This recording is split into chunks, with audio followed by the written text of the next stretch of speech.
Bismillahirrahmanirrahim. Alhamdulillahi wahdah. Wassalatu wassalamu ala man la nabiyya ba'da. Allahumma ya mufadihal abwab, ya musabibul asbab, wa la dalilal ha'idin, tawakkatu alaika ya rabbal alamin. Lau kalifu amidatun Allah, innallaha basirun bil ibad. Assalamualaikum warahmatullahi wabarakatuh, teman-teman semua. Senang rasanya bisa berjumpa lagi ya, walaupun secara virtual bersama teman-teman di kegiatan rutin kita, insya Allah 2 pekanan, yaitu kegiatan Satu Lole Mengaji. Ya, insya Allah hari ini akan kita lanjutkan perjalanan keilmuan kita sedikit-sedikit ya, dari yang sudah masuk ke episode 29 begitu. Hari ini seperti yang sudah diagendakan dan sudah dipublikasikan, kita insya Allah akan membahas suatu kajian yang judulnya itu Rahasia 7 Lapis Langit. Wah, apa nih rahasianya gitu. Dan semesta malaikat. Wah, semesta apa nih? Malaikat gitu. Malaikat yang mana kalau kita beriman kepadanya tuh salah satu bagian dari rukun iman begitu. Apakah punya semesta sendiri gitu. Nah, nanti insya Allah akan kita jawab. Dan yang akan mengisi pada hari ini yang sudah bersiap dan membuat slide presentasi yang kita semua bisa lihat di situ adalah rekan kita Pak Ustadz Ahmad Raditya Cahya Baswara. Nah, siapa Pak Ahmad Raditya Cahya Baswara? Mungkin kalau yang datang di sini sudah kenal ya, kenal luar dalam. Wah, enggak. Bahkan mungkin beberapa ada yang satu SMA, mungkin satu SMP begitu dari teman-teman yang hadir di sini atau bahkan menyaksikan di rekamannya di YouTube ya. Mas Radit ini adalah selain rekan kita, yaitu dulu kita sama-sama berjuang di teknik elektro ya waktu studi bersama gitu. Nah, sebelum itu beliau adalah seorang siswa dari SMA Negeri 1 Yogyakarta. Dan Nah, SMP kenapa 5 juga. betul? Nah, kenapa bahasannya itu seperti ini? Duh, kenapa kok orang yang punya gelar STM insinyur ya di bidang teknik elektro kok berani-beraninya gitu membahas ini karena pada masa SMA beliau sempat me, apa ya Menyemarakkan dan me- mengikuti mengikuti ya ya sempat mendalami lalu dan berjuang di Olimpiade Astronomi. berjuang di betul di IOAA yang keempat ya Mas Radit ya? Iya, di di Beijing. di negaranya Xi Jinping. Wah, atau sudah Xi Jinping ya dari dulu kayaknya tuh. Ya, jadi pertamanya ikut OSN, pas SMP itu Mm-mm. OSN fisika, terus pas SMA OSN astronomi, sempat dapat medali perunggu di tahun Betul. ya pas kelas 1, kelas 2 dan kelas 3 SMA. Terus lanjut ke pelatnas, alhamdulillah yang kesempatan terakhir lolos sampai jadi timnas IOAA Mm-mm. di Mewakili Indonesia ya. wakil Indonesia International Olympiad on Astronomy and Astrophysics. Ya, ini Oh saya iya. cerita bukan karena sombong atau apa, ini cerita masa lalu saja dan biar latar belakang keilmuannya itu masih nyambung lah dengan yang sekarang kita bahas kayak gitu. Betul, betul. Dan kenapa bisa sampai bahas kajian seperti ini? Karena beliau juga merupakan dulu ketua Alhanan ya di angkatan kita. Ya, Alhanan itu apa, Kak? Siapa tahu ada yang belum Panjang tahu. lagi nanti kita akan bahas eh, tersendiri mungkin. Oke, Ya, mungkin Alhanan singkatnya itu SKI ya. Si mm-mm, kerohanian Islamnya teknik elektro. teknik elektro. Iya, kayak Mungkin rohisnya lah. perkenalan singkatnya seperti itu, karena saya yakin ini materinya cukup banyak, jadi supaya tidak terlalu lama. Terima kasih atas Mas Radit yang sudah menyempatkan diri untuk membuat presentasi dan hadir sekarang begitu untuk sharing-sharing sama kita. Sekarang waktu dan tempat kami persilahkan. Oke, Bismillahirrahmanirrahim. Alhamdulillahirrahmanirrahim. Assalamualaikum warahmatullahi wabarakatuh. Waalaikumsalam warahmatullahi wabarakatuh. Wabarakatuh. Ya, alhamdulillahilladzi ja'ala Rasulillah bil huda wa dinil haq lihat hirahu ala dini kullihi walau karihal kafirun. Asyhadu alla ilaha illallah wa asyhadu anna Muhammadar Rasulullah. Allahumma sholli ala Muhammad wa ala alihi wa ashabi asmain. Ya, alhamdulillah kita telah dipertemukan kembali di malam Jumat hari ini. Alhamdulillah semoga menjadi malam Jumat yang berkah dan juga malam Jumat yang penuh dengan tafakur dan tadabur ya. tentang ayat-ayat Allah yang bertebaran di alam semesta ini, baik ayat-ayat yang qauliyah, yaitu Al-Quran dan Al-Hadis atau As-Sunnah, dan juga ayat-ayat yang kauniyah, yaitu ya segala sesuatu yang ada di sekitar kita, baik di dalam diri kita sendiri, sel, DNA, maupun jaringan tubuh kita, organ, maupun yang di luar tubuh kita ya. Jadi oksigen, udara, pohon, langit, eh, binatang, bintang, black hole, dan galaksi, dan lain-lain ya.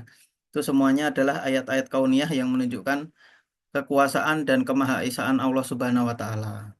Ya, semoga kita malam ini siap untuk belajar bersama termasuk saya, dan juga semoga dimudahkan dalam menyampaikan apa yang ingin disampaikan di sini ya. Apa yang ingin kita bahas di sini yaitu ini judulnya Rahasia Tujuh Lapis Langit dan Semesta Malaikat. Nah, apakah rahasia ini jadi tidak rahasia kalau saya ungkapkan ya, ya walau alam ya, intinya tujuh lapis langit itu mungkin bisa jadi ayat-ayat, eh, kan ayat itu ada dua macam di surat Ali Imran yang awal itu kan dijelaskan bahwa Al-Quran itu ada ayat yang muhkamat, yaitu yang jelas maknanya, ada juga ayat yang mutasyabihat yang artinya apa ya, butuh ilmu lebih untuk bisa mengetahuinya. Nah mungkin ini yang mau dibahas ini termasuk yang mutasabihat gitu ya, yang tafsirnya bisa bermacam-macam, bisa beraneka ragam tergantung kita mentadaburinya seberapa dalam kayak gitu. Kita menggalinya dan mempelajarinya seberapa luas kayak gitu. Kalau yang muhkamat seperti hukum-hukum atau misalkan hukum waris atau hukum jual beli atau hukum kalau mencuri diapakan, misalkan kalau hukum bergibah itu apa, hukum Allah itu Maha Esa, yaitu jelas ayat-ayat yang muhkamat ya. Tapi kalau terkait dengan sains ini banyak yang ayatnya butuh penafsiran lebih dalam, mungkin termasuk dalam mutasyabihat. Nah, tapi kita beriman kepada semuanya, kita mentadaburi ayat-ayat itu, gimana caranya kita memperdalam iman kita dan juga keyakinan kita kepada Allah dan Rasul-Nya, bahkan tidak hanya di ayat-ayat yang muhkamat, tapi juga yang mutasyabihat seperti itu. Nah, ini dan semesta malaikat. Nah, ini karena saya hubungkan nanti dengan hadis-hadis atau penjelasan tentang malaikat. Kemudian bawahnya menyingkap tabir peradaban langit. Wah, judulnya dibikin agak wow ya, biar mungkin clickbait. Tapi memang itu yang pengen saya bahas. Dari Perang Badar hingga skala Kardashev. Nah, Perang Badar apa saja yang terjadi di Perang Badar? Dan juga skala Kardashev sih apa sih ini? Kok kayak nama orang Rusia ya? Memang orang Rusia ya. Nah, dia menjelaskan tentang tingkat-tingkat peradaban makhluk hidup. Oke, kita next saja. Nah, sekarang masuk ke filosofi angka 7 dan luasnya semesta. Oh ya, ini tulisannya judul ketutupan foto apa enggak? Enggak, Dit. Aman, Dit. Aman ya. Oh ya. Nah, jadi dalam lisan Arab klasik, angka 7 atau sering merepresentasikan jumlah yang tak terhingga atau sangat banyak, al-kasroh. Ya, jadi 7 itu nggak mesti 7 1 2 3 4 5 6 7, kemudian nggak ada 8-nya, nggak ada 9-nya, nggak ada 10-nya. Tapi 7 itu bisa mensimbolkan, menfilosofikan angka yang sangat banyak. Ya, 7. 8 mungkin itu angka yang menggenapi. Nah, jadi angka yang apa ya? Komplit 8 atau 10 biasanya atau 1000 gitu yang sangat banyak. Tapi kalau 7 itu bisa malah filosofinya tak terhingga, sangat banyak. Ya kan masih ganjil ya, masih bisa nambah-nambah-nambah terus.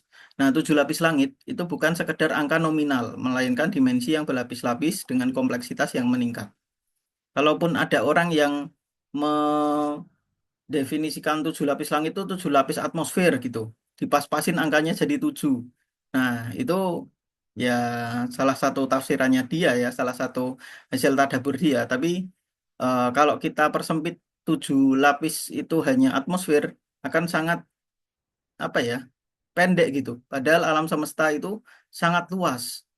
Bahkan ada yang mengatakan tujuh itu ya pertama langit atmosfer, yang kedua adalah tata surya, yang ketiga adalah galaksi, yang keempat adalah klaster galaksi, yang kelima adalah gugus galaksi yang besar, yang keenam adalah alam semesta kita, yang ketujuh adalah multiverse gitu misalkan. Nah, itu adalah hasil tadabbur ya, hasil dari bagaimana kita menyelami apa yang dimaksud dengan tujuh lapis langit itu dalam Al-Quran. Nah, apakah tafsir yang benar itu seperti apa? Ya, itu walau alam mungkin ayat ini termasuk ayat yang menjelaskan ini termasuk ayat yang mutasabihat gitu ya, yang bukan muhkamat, bukan udah jelas banget maksudnya, tapi maksudnya bisa digali-gali terus sepanjang zaman kayak gitu. Bahkan ada yang bilang alam semesta kita itu kalau kita masuk ke black hole itu kan dimensinya bisa sangat berbeda, bisa alam semesta yang lain. Nah, alam semesta kita itu bisa jadi di dalam suatu black hole gitu. Jadi kita ini di dalam satu black hole yang luarnya ada alam semesta lagi yang di dalam black hole, di dalam black hole, di dalam black hole, di dalam black hole gitu. Terus itu sampai lapis-lapisnya sangat banyak. Nah, itu ya wallahu alam ya. Sains pun itu masih belum bisa menjawabnya secara pasti, tapi itu masih berupa kemungkinan. Nah, kalau di Islam itu dijelaskan eh, tujuh lapis langit, kemudian yang paling atas itu adalah ars. Ada Sidratul Muntaha, kemudian ada kursi Allah, kemudian ada ars. Nah, ars itu udah yang paling besar, paling luas kayak gitu. Yaitu puncak dari segala ciptaan yang melingkupi seluruh dimensi tersebut. Ya, jadi eh, bahkan Allah Subhanahu wa taala sendiri itu kalau di Al-Qur'an disebutkan bersemayam di atas ars ya. Ya ini walaupun apa namanya? Penjelasannya yang eh, teman-teman Asyariah sama teman-teman yang Salafiyah mungkin ya. Nah, itu mungkin ada agak berbeda tentang bersemayam di atas ars. Tapi intinya ars ini adalah ciptaan Allah yang sangat yang melingkupi semua alam semesta gitu, semua langit dan bumi. Nah, seperti itu. Oke, berikutnya. Nah, ini peristiwa Isra Mi'raj penembusan penebusan dimensi, penembusan dimensi, yaitu Nabi Muhammad SAW sebagai manusia pertama yang menembus batas-batas fisik semesta. Ya, jadi di antara semua mukjizat fisik yang diberikan kepada Nabi dan Rasul, bisa saya bilang, bisa saya katakan, Isra Mi'raj ini mukjizat yang paling wow. Ya, bahkan secara sains pun itu paling wow ya. Kalau Nabi Musa membelah laut gitu ya, ya berarti terbatas yang bisa merasakan adalah orang yang di sekitar laut itu. Atau Nabi Isa itu dengan izin Allah menghidupkan orang mati, ya yang bisa melihat dan menyaksikan adalah orang-orang di sekitar situ. Dan secara sains yaitu mungkin orang zaman sekarang membelah laut pun dengan teknologi bisa seperti itu. Atau apa Nabi Ibrahim yang tidak terbakar dalam api. Nah, mungkin orang sekarang dengan teknologi gimana caranya bikin baju pelindung yang tahan api.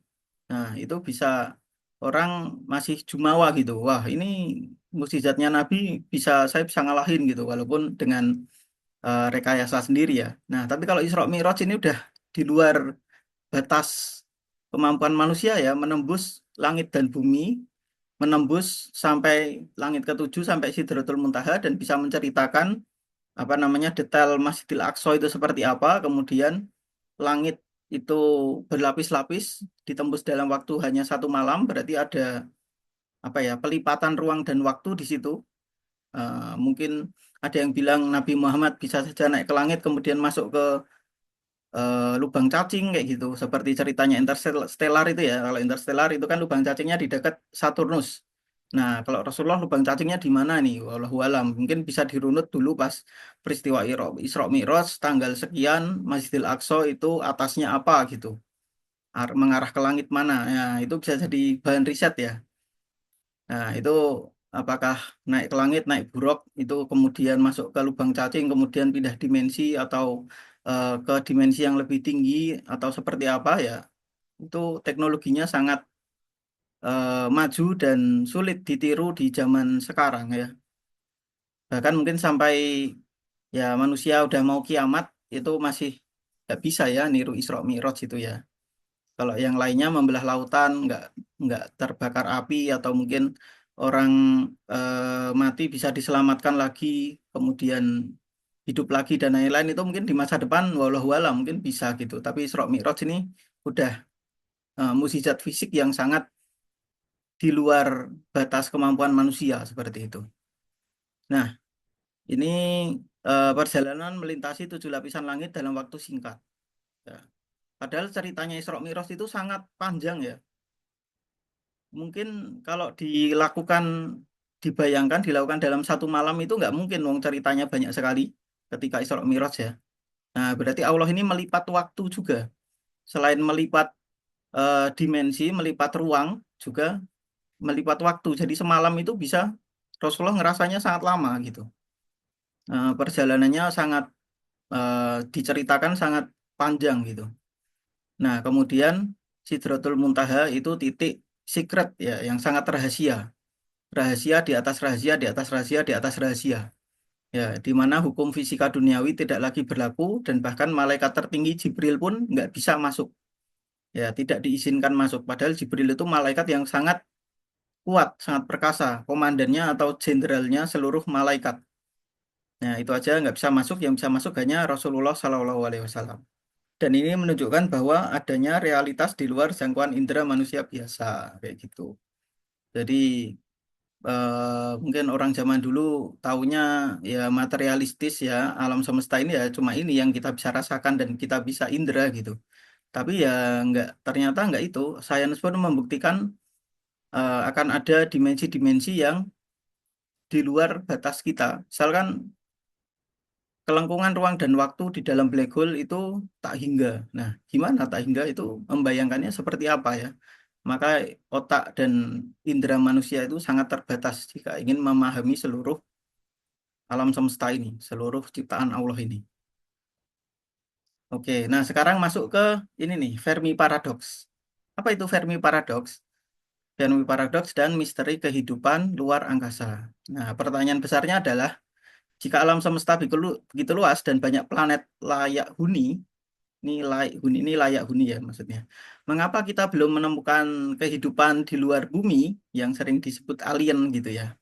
Kalau kita menyebut alien mungkin orang ngapain mikirin alien kayak gitu. Tapi maksudnya ya kehidupan di luar bumi ini loh, kehidupan kalau ada planet lain yang bisa dihuni, yang mungkin nggak mesti persis sama bumi, itu kan makhluk hidup bisa hidup di lingkungan yang bermacam-macam ya. Nah itu kok sampai sekarang kita belum menemukan. Nah ini ditanyakan oleh Pak Fermi ini. Pak Fermi ini asalnya dari Eropa ya, apa dari Amerika, lupa saya. Nah, coba kita simak sebentar tentang video Fermi Paradox itu sebenarnya apa. Nah, mungkin biar lebih gampang menjelaskannya, saya akan putar video dari Kok Bisa. Oh ya, ini belum di share screen ya.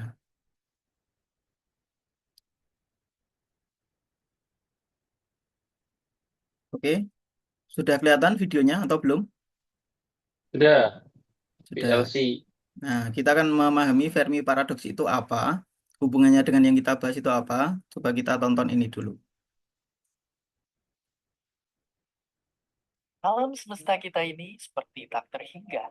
Ada sekitar 100 miliar bintang seperti matahari di galaksi kita, 200 miliar galaksi di alam semesta kita, dan mungkin ada miliaran planet yang bisa dihidupi seperti bumi. Jika alam semesta kita ini penuh dengan kehidupan, kenapa sejauh ini kita belum bertemu dengan mereka? Bukankah harusnya angkasa dipenuhi oleh kehidupan lain, dan setidaknya kita sudah bertemu salah satu dari mereka sekarang? Di mana mereka semua? Ini disebut sebagai Fermi Paradox. Faktanya, sejak 40 tahun lalu, kita sudah mengirimkan sinyal radio ke ruang angkasa dengan harapan sinyal itu dijawab oleh sesuatu di luar sana. Tapi nyatanya, belum ada siapapun yang menjawab. Jadi, mungkin ini adalah jawaban-jawaban kenapa kita belum menemukan kehidupan lain sejauh ini. Alasan kenapa kita belum juga menemukan kehidupan lain, mungkin saja karena alam semesta kita terlalu luas. Ya, ini mungkin saya jelaskan sedikit mungkin kalau ada yang ngantuk biar bangun lagi. Nah, jadi Fermi paradoks itu kan sesuatu yang bertentangan ya, tapi kok terjadi. Nah, paradoksnya apa? Paradoksnya adalah alam semesta kita itu sangat luas dan bintangnya sangat banyak. Bintang yang punya planet itu juga banyak. Kemungkinan adanya bintang yang planetnya bisa dihuni itu sebenarnya cukup besar dan juga alam semesta kita ini cukup tua ya, 13,6 miliar tahun. Nah, paradoksnya adalah dengan alam semesta seluas dan setua ini, kok kita belum menemukan adanya alien? Nah, itu. Itu pertanyaan Pak Fermi ya, jadi Fermi paradoks. Nah, kemudian ada yang berusaha mencoba menjelaskan kenapa kok bisa seperti itu. Nah, kemudian mengemukakan alasan-alasan kemungkinan-kemungkinan kok bisa paradoks ini terjadi. Nah, yang pertama ini alam semesta terlalu luas. Oh ya, kita next lagi nontonnya. Mungkin mereka semua ada di sana, namun kita tak dapat saling berkomunikasi karena jarak yang sangat jauh di antara kita. Sekalipun kita berhasil membuat kapal luar angkasa secepat cahaya, kapal tersebut membutuhkan sekitar 4.000 tahun dari bumi ke bintang terdekat dari tata surya kita. Jika kehidupan lain itu pun ada, apakah mereka seperti kita dan memiliki indera yang sama? Apakah mereka bisa membaca sinyal radio yang sama yang kita kirim? Dan apakah kita bisa mengetahui keberadaan mereka? Dan apakah mereka tinggal di planet seperti kita atau tempat yang benar-benar di luar imajinasi kita? Lalu kemungkinan lainnya, mereka sudah tahu keberadaan kita, tapi mereka memilih untuk mengabaikan kita. Mungkin saja ada kekaisaran galaksi di luar sana yang sengaja mengabaikan kita karena menganggap kita adalah suatu jenis spesies pemakan bakso yang aneh dan berbahaya.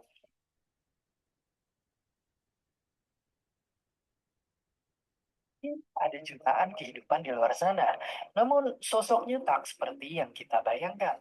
Mungkin mereka hanya berbentuk mikroorganisme yang hanya peduli dengan lingkungannya dan tak memiliki kecerdasan seperti kita.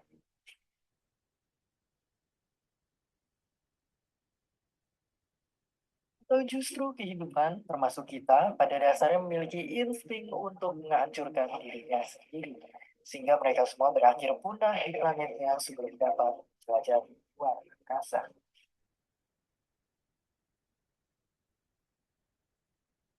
Atau mungkin ada alien penguasa di luar sana yang menghancurkan peradaban alien-alien lainnya, sehingga membuat galaksi kita kosong. Jika benar, maka kita tinggal menunggu giliran saja sebelum disantap oleh alien penguasa tersebut.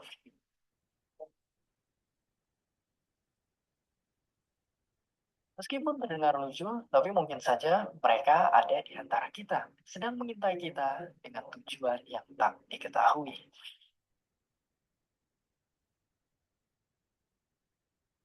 Atau mungkin kehidupan di alam semesta sendiri sangatlah langka. Mungkin dibutuhkan kondisi yang sangat khusus agar kehidupan dapat bermula di suatu tempat. Atau mungkin kita belum bertemu kehidupan lain karena kita adalah kehidupan yang pertama. Mungkin kita benar-benar sendirian di galaksi ini. Atau bahkan alam semesta kita ini. Selama ini kita hanya mencari sesuatu yang tak pernah ada. Ya, mungkin terdengar mengerikan, tetapi ini juga adalah kemungkinan jawaban dari Fermi Paradox. Jadi, pertanyaan ini seakan menyadarkan kita bahwa masih banyaknya hal yang tak kita ketahui di alam semesta ini. Mungkin sudah terlalu lama kita fokus di sini, dan mungkin sekarang sudah saatnya kita berkolaborasi untuk hal-hal yang jauh lebih besar di luar sana. Dan seperti biasa, terima kasih. Ya, dan seperti biasa, terima kasih. Terima kasih kepada yang bikin video ini. Kok bisa?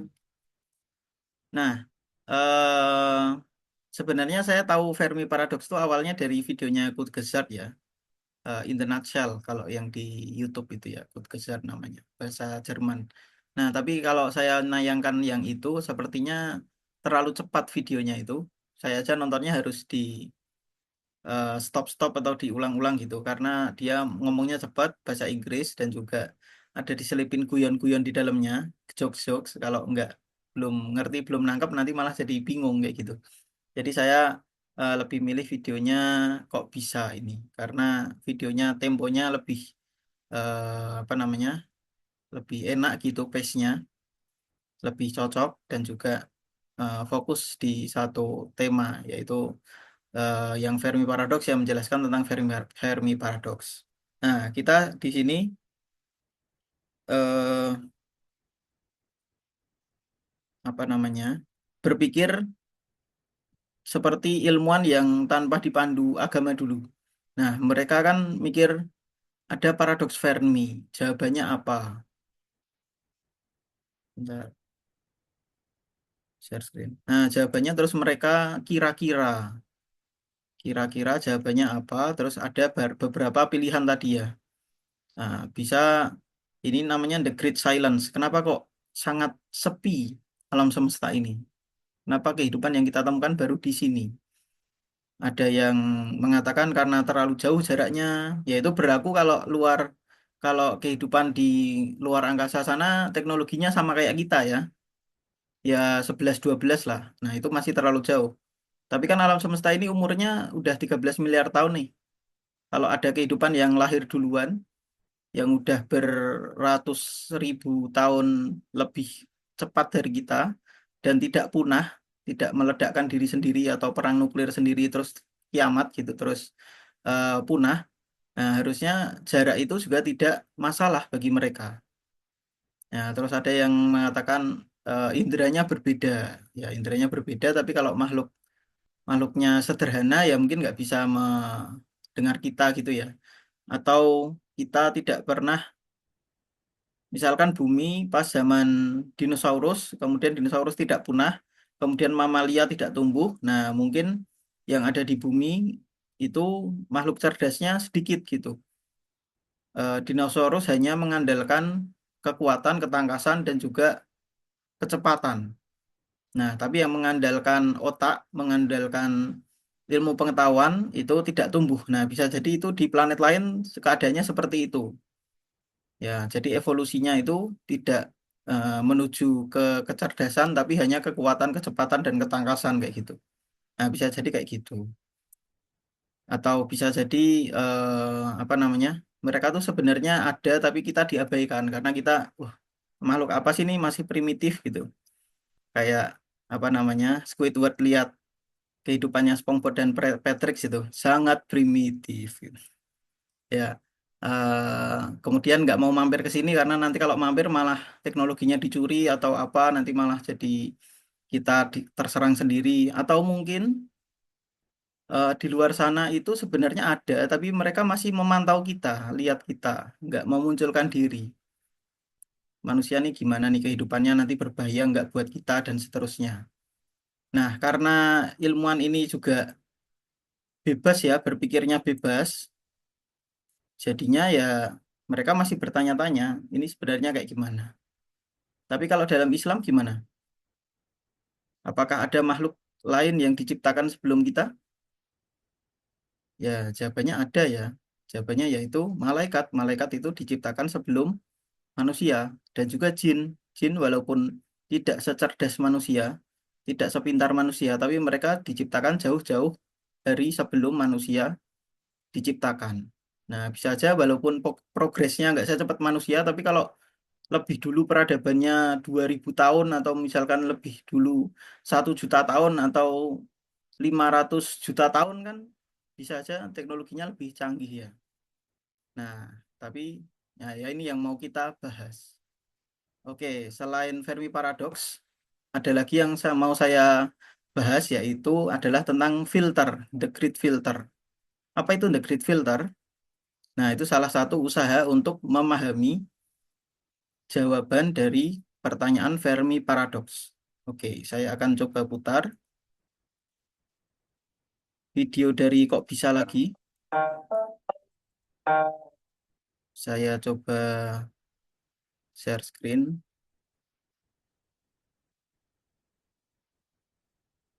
Ya, apakah videonya sudah tertampil? Sudah. Oke, kita putar. Kehidupan itu berbeda. Batu yang polos dan berlumut kelihatan jauh berbeda. Planet yang penuh kehidupan terlihat jauh berbeda dari planet yang mati. Tapi dari 100 miliar lebih bintang dan 6 miliar planet yang mirip bumi di galaksi Bima Sakti, kemanapun kita melihat, cuma ada kehampaan. Kenapa sampai sekarang kita belum bertemu dengan makhluk hidup di luar bumi? Inilah The Great Filter.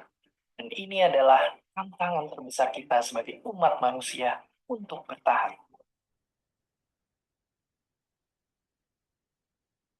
Seperti namanya, The Great Filter bisa dianggap ibarat saringan. Itu konsep yang mencoba menjawab kenapa kita masih belum menemukan peradaban alien.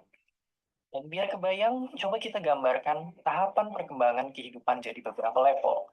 Dan untuk melewati itu semua, ibarat lolos dari saringan. Pertama, kehidupan cuma bisa muncul di planet yang jaraknya pas dari mataharinya. Nggak terlalu dingin dan juga nggak terlalu panas. Kemudian reaksi-reaksi kimia melahirkan kehidupan yang lalu bereproduksi genetika. Sel-sel sederhana lantas berevolusi jadi lebih kompleks. Perkembangbiakan seksual harus terjadi biar variasi genetik gampang berkembang segala rupa. Segala macam organisme canggih pun hadir. Evolusi lantas memaksa kita untuk bisa berpikir. Dengan akal, kita bisa bikin berbagai alat, berbagi pengetahuan, dan menciptakan budaya. Dari sinilah peradaban terbentuk. Perlahan, kita manfaatin semua sumber daya yang ada untuk nurutin kebutuhan kita, untuk menjaga spesies dari kepunahan, dan tantangan selanjutnya adalah menguasai planet lain dan mencoba mencari cara untuk mengkolonisasi planet-planet dan galaksi di luar sana. Kemungkinannya, salah satu dari level-level ini sangatlah sulit atau bahkan mustahil untuk dilewati. Itulah Great Filter. Tapi pertanyaannya adalah level yang mana?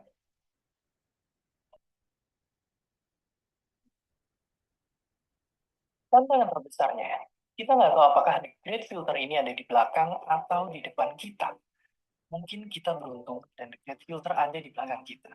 Mungkin bumi begitu spesial, kehidupan nggak bisa terbentuk di planet lain. Atau mungkin alien ada banyak, tapi nggak ada yang lebih dari bakteri sederhana. Atau mungkin akal kita lah Great Filternya. Semua makhluk hidup lain nggak berevolusi untuk bisa punya otak cerdas kita. Mungkin kita adalah yang pertama. Kita sendirian.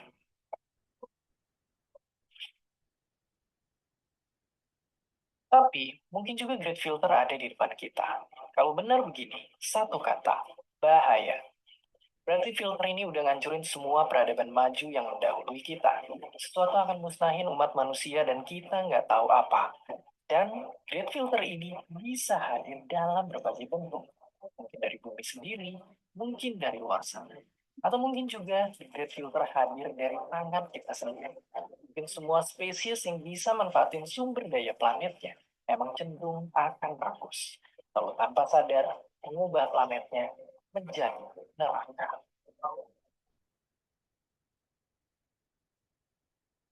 Kesimpulannya kemungkinan ada dua skenario di hadapan kita. Great Filter menunggu di depan sana, siap lenyapkan kita, atau The Great Filter sudah berhasil kita lewatkan. Mungkin manusia memang sendirian karena kehidupan memang selangkah itu. Jika demikian, maka kehidupan di bumi jauh lebih berharga sebagai satu-satunya kelip cahaya alam semesta.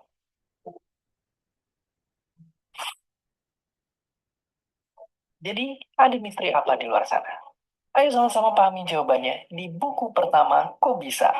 Berisi 3 babak besar untuk dijelajahi dalam ratusan ilustrasi khas Kok Bisa yang nyeritain perjuangan kita, manusia, memahami alam semesta.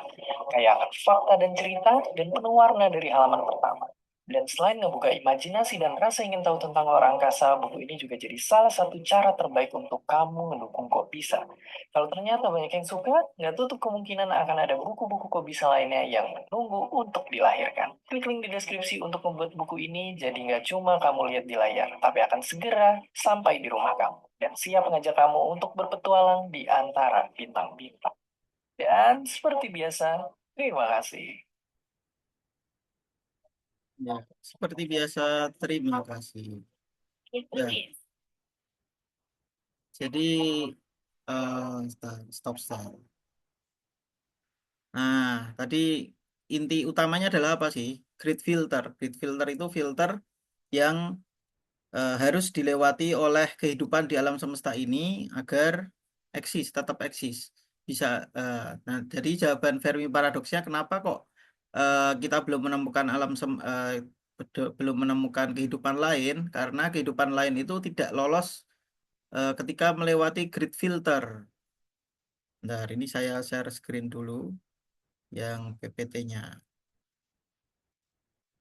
Nah, tidak lolos grid filter. Nah, masalahnya grid filternya ini udah kita lalui di belakang kita, atau masih ada di depan kita, atau dua-duanya. Nah, kalau udah kita lalui di belakang kita, berarti grid filternya itu berupa sulitnya kehidupan bersintesis. Jadi di planet-planet lain itu di apa? Selain di bumi itu kehidupannya sulit terbentuk, atau kehidupan dengan kecerdasan seperti manusia itu sulit terbentuk. Adanya juga kehidupan yang seperti dinosaurus ya, mangsa memangsa terus tapi tidak mengandalkan kecerdasan kayak gitu. Ataukah grid filter, kayak kalau grid filternya di belakang kita ya kita apa namanya sudah melaluinya dan kita oh berarti tenang gitu. Nah, tapi masalahnya kalau grid filternya itu ada di depan kita, suatu keadaan yang baru mau kita alami nih. Misalkan makhluk cerdas yang cenderung akan merusak alam, kemudian ada ngerusak atmosfernya sendiri, misalkan jadi global warming ya, atau apa namanya atmosfernya jadi bolong, nggak bisa memperbaiki lagi, terus punah. Jadi peradaban maju itu cenderung untuk menuju kuburannya sendiri, menuju kepunahan, atau menemukan senjata yang hebat seperti senjata nuklir malah dipakai bunuh-bunuhan gitu, pakai nuklir, jadinya punah juga. Atau mungkin nemukan sesuatu di masa depan, bisa bikin black hole gitu. Kayak ceritanya siapa itu? Kapten siapa itu di apa ini yang salamnya kayak gini? Long Life and Prosperous itu apa? Film apa? Satunya Star Wars, Star Trek. Nah, Star Trek itu kan planetnya kapten yang kupingnya kayak kucing itu, kupingnya lancip itu hancur karena ada suatu ilmuwan yang dia penasaran bikin black hole di inti inti planetnya. Kemudian black hole-nya tercipta, terus planetnya hancur. Terus ibunya si kapten siapa itu namanya, itu meninggal di situ. Jadi peristiwa yang sangat tragis ya. Terus dia dan makhluk apa ya, dan spesiesnya dia itu punah, tinggal tersisa dia aja. Karena planetnya malah dijadiin black hole sama ilmuwan gilanya itu ya gitu. Nah, bisa saja grid filternya itu di depan kita. Nah, menariknya kalau kita baca Al-Quran, nah ini nyambung ke ajaran Islam ya. Nah, ini malah ayatnya belum lupa saya apa cantumkan ya. Adakah kehidupan di luar bumi? Nah, itu ada ayat yang menjelaskan Allah yang menciptakan kehidupan itu makhluk melata disebarkan di langit dan bumi. Nah, kok disebarkannya nggak cuma di bumi aja, tapi disebutkan di langit juga. Nah, ini suatu pemberitahuan implisit bahwa bisa jadi kemungkinan besar di langit atau di luar angkasa itu juga ada makhluk melata juga, nggak cuma di bumi. Kemudian ada juga dijelaskan di Al-Quran, mengapa kamu tidak mengambil pelajaran dari, ya kita disuruh jalan-jalan ya di manapun itu. Kemudian kita disuruh melihat peradaban yang sudah hancur. Ya. Jadi apakah kita tidak mengambil pelajaran, dulu tuh ada peradaban yang lebih maju dari kita, lebih hebat teknologinya dari kita, lebih banyak, lebih kuat-kuat anaknya dari kita, sukunya lebih perkasa dari kita, tapi Allah hancurkan karena mereka ya menghancurkan diri mereka sendiri. Ya, mereka mempersekutukan Allah, mereka merusak lingkungan, mereka apa malah saling membunuh dan seterusnya. Akhirnya Allah hancurkan sekalian mereka. Nah, ini bisa jadi makhluk yang Allah ceritakan itu tidak lolos grid filter ya. Nah, jadi kita jangan sampai, diperingatkan Al-Quran ya, jangan sampai kita saling hancur menghancurkan, kemudian tidak mau beriman kepada Allah sehingga hancur, diazab oleh Allah dengan tangan kita sendiri gitu. Nah, jadi di Al-Quran itu sangat banyak peringatan, jangan sampai manusia itu menghancurkan dirinya sendiri, jangan sampai manusia itu punah gitu ya. Jadi kalau nggak ngikutin Al-Quran bisa aja manusia itu punahnya jauh lebih cepat gitu. LGBT disahkan gitu ya. Jadi nggak punya keturunan gitu. Terus ajaran-ajaran Islam ditinggalkan, jadinya kerusakan di sana dan di sini. Hukum Islam ditinggalkan sehingga membunuh itu sesuatu yang mudah dan hukumannya ringan gitu. Sehingga nyawa manusia tidak berharga kayak gitu. Nah, itu jangan sampai kita melakukan hal seperti itu, meninggalkan Islam, meninggalkan agama kita sehingga kita masuk ke dalam jurang yang seluruh manusia itu bisa nyemplung bareng-bareng ke situ gitu. Nah, itu apa ya? Kalau dihubungkan dengan yang ada di Islam ajarannya, jangan sampai kita merusak bumi, merusak lingkungan, dan merusak manusia sendiri. Oke, ini teori jawabannya, The Great Silence. Mereka sengaja bersembunyi atau memiliki teknologi yang membuat mereka sulit terindra, cloaking teknologi. Nah, salah satu jawabannya dari Fermi Paradox itu ini. Dan menurut saya, ya ini keyakinan apa ya, pendapat pribadi ya, ini yang tepat. Karena apa? Karena di Islam sendiri dijelaskan adanya makhluk sebelum manusia, yaitu malaikat dan jin. Dan mereka itu sebenarnya mengawasi manusia terus. Cuma manusia dibikin nggak bisa lihat mereka. Ya, mereka jadi pakai cloaking teknologi gitu ya. Pakai teknologi yang bikin mereka nggak bisa kelihatan. Tapi sebenarnya mereka mengawasi kita terus. Jin ada yang jin baik, ada yang jin buruk. Jin buruk mengajak mengajak keburukan. Ya, jin baik itu tidak berinteraksi langsung dengan manusia. Kemudian malaikat, ya malaikat itu pasti baik dan mengajak manusia membisiki untuk perbuatan baik seperti itu, walaupun dia tidak terlihat. Dari perspektif agama, makhluk cerdas non manusia itu ada, yakni malaikat dan jin sebenarnya. Tapi malaikat jauh lebih cerdas dan jauh lebih canggih ya. Namun mereka berada di spektrum dimensi yang berbeda dari manusia, yaitu alam gaib. Disebutnya alam gaib di dalam Islam. Nah, Dit, kemudian ada skala coba di Kardashev. slideshow dulu, Dit. Maaf, Dit. Oh ya, oh di F5 ya. Nah, ini tadi teori jawaban. Kemudian nextnya skala Kardashev, yaitu mengukur peradaban. Definisinya, klasifikasi peradaban berdasarkan kemampuan memanen energi. Ada yang tipe 1 menguasai satu planet, energi satu planet. Tipe 2 menguasai energi satu bintang. Kalau di tata surya ya mataharinya itu energinya dikuasai. Tipe 3 itu menguasai energi satu galaksi. Atau mungkin tipenya ini bisa dijadikan lebih bertingkat-tingkat karena dari satu tata surya ke satu galaksi itu sangat lebar ya perbedaannya. Nah, mungkin tipe 3 menguasai lokal cluster bintang gitu. Tipe 4 menguasai satu lengan galaksi. Tipe 3 baru menguasai satu galaksi. Tipe 4 menguasai beberapa galaksi, lokal cluster galaksi. Tipe 5 menguasai super cluster galaksi. Tipe 6 mungkin menguasai eh, apa ya? Satu semesta yang kita tahu, observable universe. Tipe 7 mungkin menguasai multiverse gitu. Kemudian ke 8, 9 dan seterusnya sampai tipe omega ini yang udah paling mentok. Nah, korelasinya semakin tinggi tipe peradaban, kemampuan semakin besar, kemampuan mereka memanipulasi ruang dan waktu. Ya, coba kita tonton sebentar tentang skala Kardashev ini dari sisi sains ya. Ini saya stop share dulu, kemudian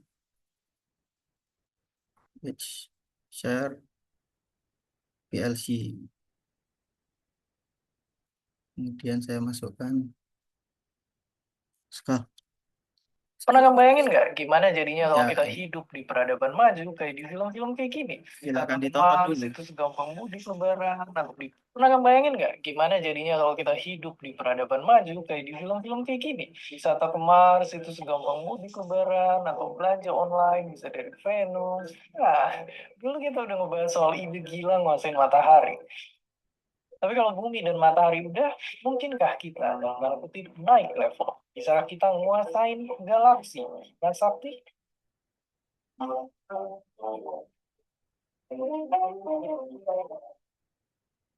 Kalau dijawab sebenarnya bisa-bisa aja. Tapi pertanyaannya adalah gimana cara tahu peradaban kita udah semaju apa? Puluhan tahun lalu, seorang ahli astrofisika dari Rusia bikin sistem yang ngurutin peradaban maju di alam semesta. Namanya adalah skala Kardashev. Di dalamnya ada skala 1 sampai 3, diurutin berdasarkan energi yang dipakai. Karena di bawah hukum alam yang sama, peradaban apapun di dunia ini pasti butuh energi buat berkembang. Contohnya kita dulu cuma bisa pakai tenaga sendiri buat hidup. Lama-lama kita nemu api, teknologi, segala macam mesin, dan sekarang energi bisa kita dapetin segampang masukin 20 angka di token listrik. Ya, intinya kita tuh udah maju banget. Tapi kalau gitu sekarang, gimana posisi manusia di skala tadi? Apakah udah mentok? Coba kalian tebak sebentar. Kira-kira kita masuk di tipe mana? Sayangnya, jawabannya kita belum ketiganya.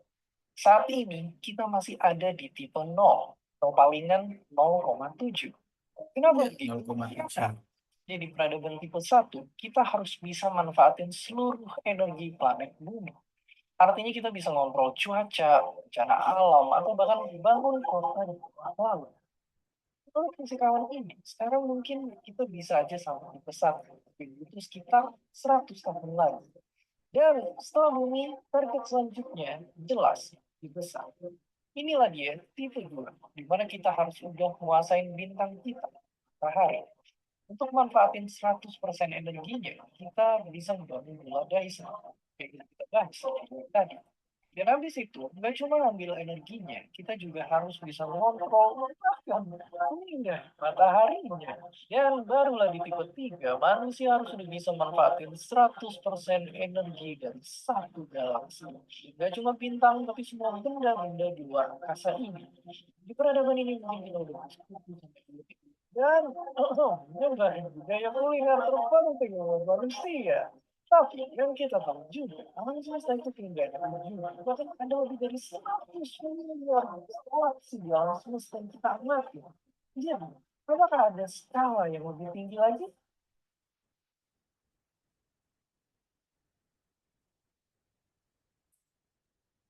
Nyatanya, ya, banyak ilmuwan lain yang bahkan memperluas skala ini. Peradaban tipe 4 skala Kardashev dibilang bahkan bisa menguasai seluruh alam semesta. Ya, bayangin teknologinya ada juga pusing, dan masih ada juga tipe 5 peradaban yang gak cuma menguasai satu, tapi banyak alam semesta. Dan udah gak kebayang lagi gimana ngurusin multiverse-nya. Kalau Kardashev ngasih gambaran soal peradaban maju yang mungkin ada di luar sana. Sekarang kita dan energi kita emang masih terbatas. Tapi kalau suatu hari multiverse aja bisa kita kuasain, kira-kira kayak gimana bentuk peradabannya nanti?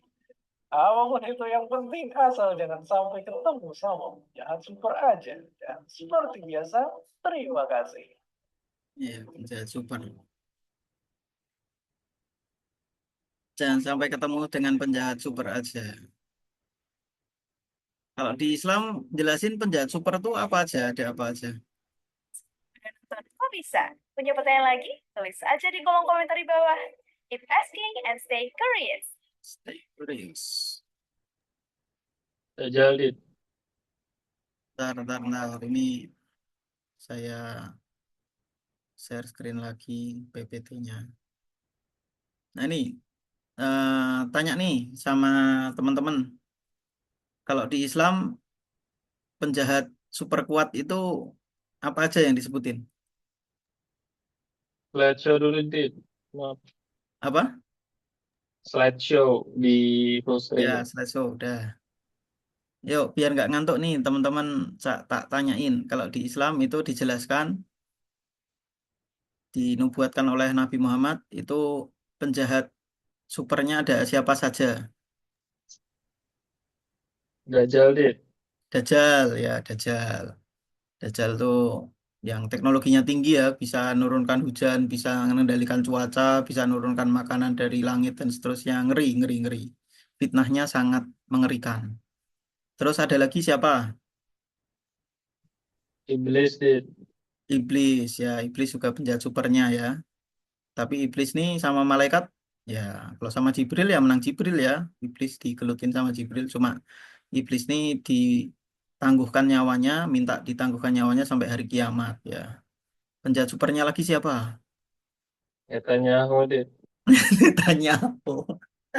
Nah, Netanyahu mah ecek-ecek ya, masih manusia biasa kayak gitu. Ada lagi yang disebutkan. Yang Nabi Isa pun nggak bisa ngelawan. Kan Dajjal dibunuh Nabi Isa ya.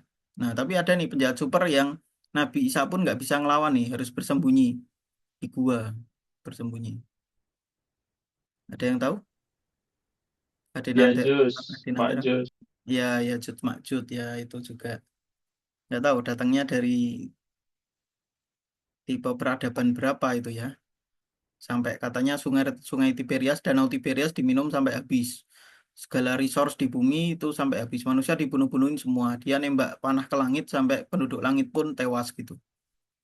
Ya nggak tahu penduduk langit tewas tuh mungkin manusia ada yang tinggal di luar angkasa atau kayak gimana kemudian ditembakin jadi hancur kayak gitu. Ya, wallahu alam ya. Nah, tapi jangan takut teman-teman karena Allah dan para malaikatnya itu lebih tinggi lagi peradabannya ya daripada siapa? Daripada Dajjal, daripada iblis, daripada Ya'juj Ma'juj. Nah, Allah tuh sangat ultimate ya, peradabannya paling tinggi. Malaikat-malaikat yang dekat dengan Allah itu juga lebih kuat ya daripada Ya'juj Ma'juj, daripada iblis, daripada Dajjal. Nah, kenapa kita dibiarkan menghadapi mereka? Ya, namanya dunia itu kan tempat ujian ya. Ya, kita ditakdirkan atau manusia di masa depan ditakdirkan melawan mereka ya karena memang ujiannya seperti itu. Ujian yang Allah tetapkan pada saat itu adalah ngelawan Dajjal, ngelawan iblis dah ya dari zaman dulu sampai besok ya. Itu ngelawan iblis iblis terus, ngelawan Ya'juj Ma'juj. Ya itu ujian yang sangat berat, tapi sebenarnya Allah dan para malaikatnya yang canggih-canggih itu peradabannya lebih tinggi. Cuma kita cuma mereka memantau gimana manusia bisa menghadapi ujian tersebut kayak gitu. Nah, ini makanya ini skala Kardashev saya korelasikan dengan yang kita pelajari di Islam gitu. Ini korelasi semakin tinggi tipe peradaban, maka makin besar kemampuan mereka manipulasi ruang dan waktu. Ya, nah, malaikat itu peradaban langit yang bertingkat gitu. Jadi 7 lapis langit mungkin ada yang menganggap itu adalah atmosfer gitu. 7 lapis langit ada yang menganggap itu adalah tata surya, kemudian klaster bintang, kemudian galaksi, kemudian klaster galaksi, kemudian observable universe, kemudian multiverse dan seterusnya. Nah, kalau saya di sini apa ya? Bertadaburnya adalah tingkat-tingkat langit itu adalah tingkat-tingkat teknologi malaikatnya gitu, tingkat peradaban dari malaikatnya. Ada malaikat dari lapis langit pertama, ada malaikat dari lapis langit kedua, ketiga dan seterusnya. Atau ada malaikat dengan tingkat peradaban yang pertama, kedua, ketiga dan seterusnya. Walaupun mereka semua cloaking ya, bersembunyi dari kita, tapi ketika keadaan yang memang dibutuhkan dan diizinkan oleh Allah, mereka bisa turun dan membantu manusia. Seperti halnya dalam perang Badar dan perang-perang lainnya di mana kaum muslimin dan orang-orang kufar gitu ya dalam berhadap-hadapan dan kaum muslimin butuh ditolong, maka Allah mengizinkan para malaikatnya itu untuk ikut turut berperang. Gitu. Malaikat peradaban langit yang bertingkat. Sintesisnya semakin tinggi lapisan langit, maka semakin hebat kualitas malaikatnya. Nah, kalau yang di Perang Badar itu diceritakan ada malaikat dari lapis langit ketiga yang turun membantu. Nah, walaupun nggak bisa lihat, tapi orang kafir, orang mukmin nggak bisa lihat, tapi orang kafir malah bisa lihat karena dia yang dihadapi malaikat yang dicambuk sama malaikat, dipotong tangannya dan lehernya oleh malaikat ketika Perang Badar. Nah, ini teknologi malaikat. Malaikat di langit pertama berbeda dengan di langit ketujuh. Ya, di langit ketujuh jelas lebih canggih gitu ya. Mereka adalah peradaban yang jauh melampaui tipe 3. Wah, melampaui tipe 3 berarti udah kayak bisa macam-macam ya. Dalam skala Kardashev karena mereka mampu memanen energi dari cahaya nur dan perintah langsung dari Allah. Kesimpulan, malaikat adalah entitas dengan teknologi dimensi tinggi yang melampaui pemahaman manusia. Ya, ini kalau di apa namanya, dijelaskan di Alkitab ya. Ini ilmunya Israiliyat sebenarnya. Nah, tapi nggak apa-apa, coba kita pelajari. Kan kita tidak mengimani 100% atau tidak menolak 100% karena mungkin itu ada kebenaran di situ ya, ilmu Israiliyat. Nah, ini malaikat-malaikat tuh ada dibagi macam-macam ya. Ada yang serapim, ini bentuknya gini, ada matanya besar, kemudian dikelilingi sayap-sayap. Ada cherubim yang wajahnya tuh ada manusia, elang, domba, sama atau sapi, sama singa. Sayapnya ada berapa ini? 3 pasang, ada 6. Terus ada thrones, malaikat thrones ini bentuknya kayak roda-roda kayak gini yang dipenuhi dengan nyala api dan mata kayak gini. Kemudian ada dominions. Nah, ini malaikatnya seperti ini. Powers itu dan malaikat itu bisa berubah wujud ya. Kayak Jibril itu bentuk aslinya dengan bentuk ketika dia menyerupai seorang laki-laki itu beda ya. Ya kalau dia ingin mengajarkan sesuatu ke manusia itu lewat hadis ya. Di hadis itu dijelaskan. Di hadis Arba'in juga ada. Nah, itu Jibril menyamar menjadi manusia yang ganteng, rupawan, dan juga bersih. Nah, tapi itu beda dengan bentuk aslinya Jibril ya. Ini malaikat powers, itu kayak gini. Malaikat virtus, ada malaikat principalities, archangels, ada angels. Nah, bentuknya beda-beda. Bahkan ada yang nggak ada sayapnya sama sekali nih, malah roda-roda tok ini. Nah, itu kita kalau ngambil ilmu dari Israiliyat ya kayak gini, nggak diterima, nggak kita yakini 100% tapi juga tidak diingkari 100% karena bisa mengandung kebenaran. Nah, jadi apa namanya, malaikat itu bentuknya macam-macam ya, ya tergantung dia dari langit keberapa dan kekuatannya seberapa hebat, seperti itu. Oke, saya pengen satu lagi video yang kali ini tidak dari, bukan dari kok bisa,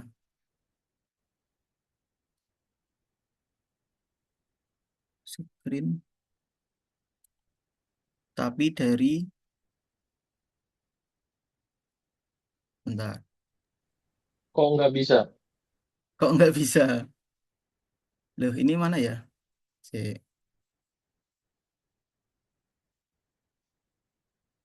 Tapi dari eh, apa namanya, Melody Ship. Ya udah screen aja lah ya.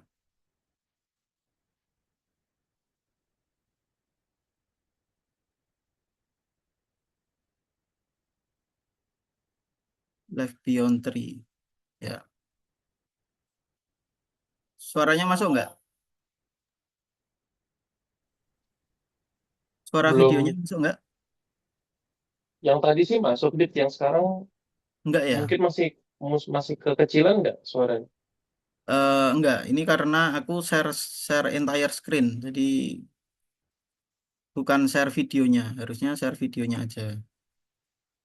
Share videonya aja Life Beyond Three. Nah, ini.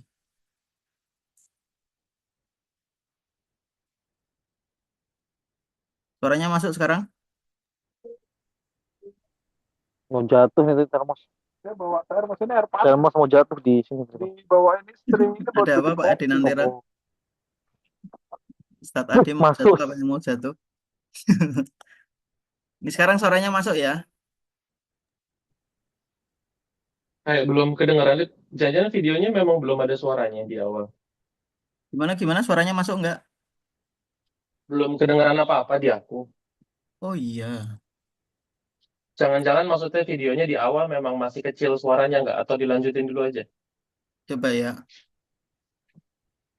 Harusnya udah ada suara ya, harusnya.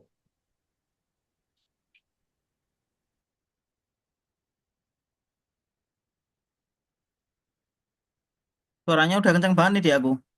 Di situ masuk nggak? Enggak. Oh enggak ya. Kenapa ya? Atau ya tak jelasin lewat ini aja ya suara ya. Ini suaranya sebenarnya malah dramatis nih. Boleh, boleh. Ya kita mencari, bukan hanya men- mencari aliens ya. Bentar ini tak ulang. Atau tak stop share dulu, kemudian tak share lagi. Siapa tahu masuk suaranya.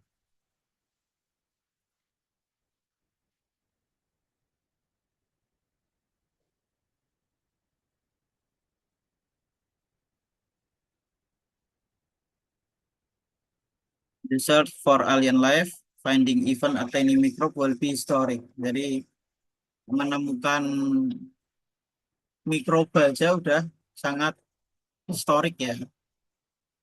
Tapi kita tidak hanya mencari tiny microbes, tidak hanya mencari mikroba kecil, kita juga mencari giants. Giants itu masuknya malaikat. Alien dengan teknologi yang canggih.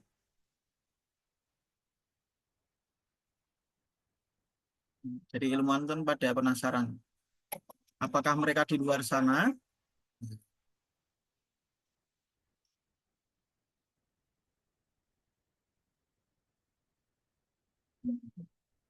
Apakah kita akan melakukan kontak dengan mereka?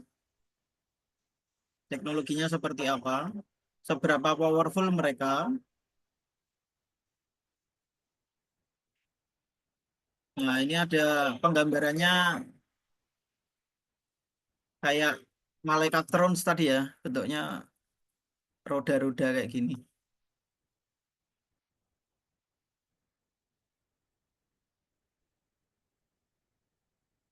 Ini menambang asteroid, penambangan asteroid. Ini kita bikin kota di planet lain. Ini ada emisinya kayak gitu. Setelah 60 tahun mencari, apa itu tadi? Aduh, ada. Gambarnya malah pecah. Ya, nggak usah di back ya. Kita mencari, mengungkap sesuatu dari planet sampai galaksi. Nah, apakah secanggih apa peradaban alien yang sudah maju? Ya, kalau di pembahasan kita berarti peradaban malaikat itu secanggih apa ya? Sangat canggih ya.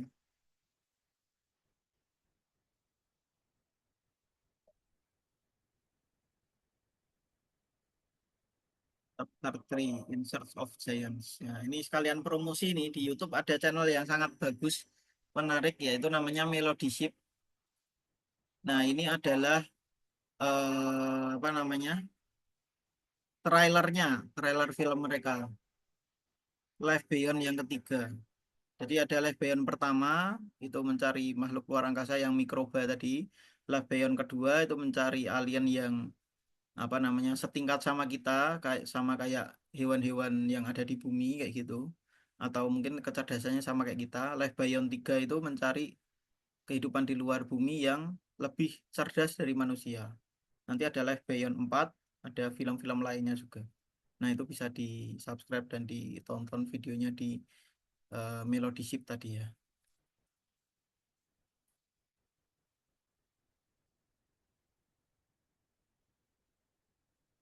Nah,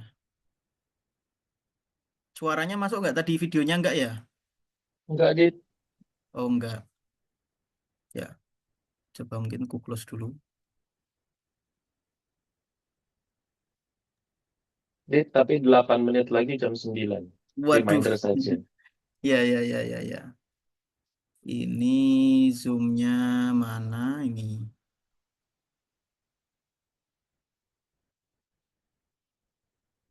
Back to meeting.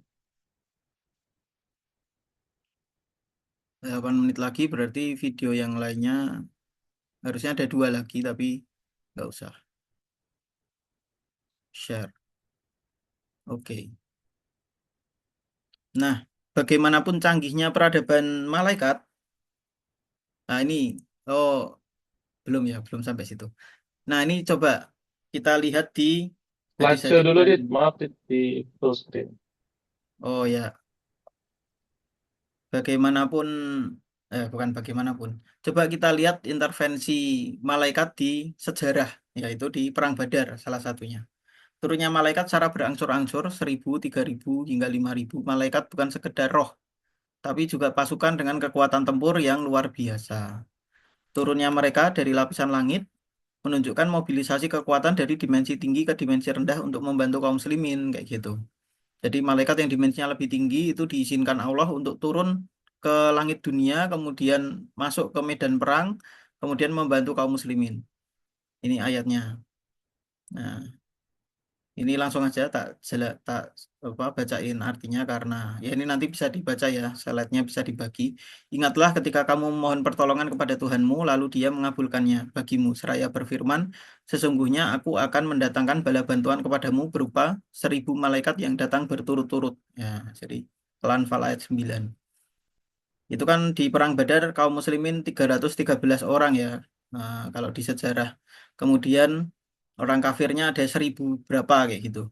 Nah, kalau malah Allah menurunkan tentara malaikat 1.000 malaikat yang datang berturut-turut ya menang jelas ya. 1.000, 2.000, 3.000, 4.000 datang berturut-turut musuhnya cuma 1.000. Ya, tapi Allah sisakan orang kafirnya nggak mati semua biar mereka mendapat pelajaran. Biar kayak Khalid bin Walid, kayak eh, apa Abu Sufyan dan lain-lain tuh masih diberi kesempatan masuk Islam. Ya, ini di ayat Al-Quran di Ali Imran surat ketiga ayat 203 sampai 215, 225. Sungguh Allah telah menolong kamu dalam peperangan Badar. Padahal kamu adalah ketika itu orang-orang yang lemah. Ketika itu karena itu bertakwalah kepada Allah supaya kamu mensyukurinya. Ingatlah ketika kamu mengatakan kepada orang mukmin, apakah tidak cukup bagi kamu Allah membantu kamu dengan 3.000 malaikat yang diturunkan dengan langit dari langit. Wah. Padahal musuhnya aja 1.000 sekian ya. Ini 3.000 malaikat turunkan dengan dari langit. Ya cukup. Maka jika kamu bersabar dan bersiap siaga, maka mereka datang menyerang kamu dengan seketika itu juga. Dan mereka datang menyerang kamu seketika itu juga. Jadi ngagetin gitu. Musuhnya tiba-tiba nyerang dengan apa namanya? Dengan taktik shock and awe gitu ya. Jadi langsung serangan kilat. Niscaya Allah akan menolong kamu dengan 5.000 malaikat yang memakai tanda. Wah, memakai tanda ini apa artinya? Artinya malaikat yang nggak main-main gitu. Special force-nya malaikat gitu. Apa ya? Special force-nya, Kopassusnya malaikat gitu ya. Memakai tanda itu kan biasanya kalau kalau pasukan khusus itu ada tandanya ya, ada logonya, logo apa gitu ya. Logo macan putih atau logo apa ya? Hiu terbang atau apa. Ya, intinya malaikat yang apa namanya? Yang kuat, yang dia special force-nya. Didatangkan 5.000 malaikat jika musuh menyerang secara tiba-tiba. Tentu ya, tentu kita kalau percaya dan yakin kita yang akan menang gitu ketika Allah sudah berpihak kepada kita. Nah, kemudian ini ada kisah juga disebutkan oleh Imam Muslim dalam hadis dari Abu Abbas, Ibnu Abbas radhiyallahu anhuma. Beliau menceritakan, tatkala ada seorang sahabat pada perang tersebut sedang mengejar seorang dari kalangan kafir Quraisy, dari kalangan orang kafir yang ada di hadapannya, tiba-tiba dirinya mendengar suara pukulan cambuk dari arah atas dan suara kuda serta suara yang mengatakan, "Majulah hai Zum." Ya, siapakah hai Zum? Lalu dirinya menjumpai orang kafir tadi telah jatuh tersungkur mati. Dia pun penasaran hingga ketika dia hampiri, dia menjumpai hidung dan wajahnya ada bekas cambuk. Kemudian dia memanggil teman-temannya untuk melihat. Woi, woi, ini kenapa ini gitu. Kok tahu-tahu wajahnya, hidungnya kepotong, wajahnya tercabik-cabik ya, kayak kena cambuk gitu. Selanjutnya orang Ansor tadi datang kepada Rasulullah Shallallahu Alaihi Wasallam dan menceritakan kejadian tersebut. Maka beliau berkata, engkau benar, itu adalah malaikat dari langit ketiga yang diutus oleh Allah. Wah, dari malaikat langit ketiga yang dimensinya udah lebih tinggi, peradabannya lebih maju, diizinkan oleh Allah membantu kaum muslimin secara langsung. Dan kaum muslimin pada peperangan Badar tersebut membunuh 70 orang kafir serta berhasil menawan 70 lainnya. Nah, ini kemenangan besar ya di perang Badar itu.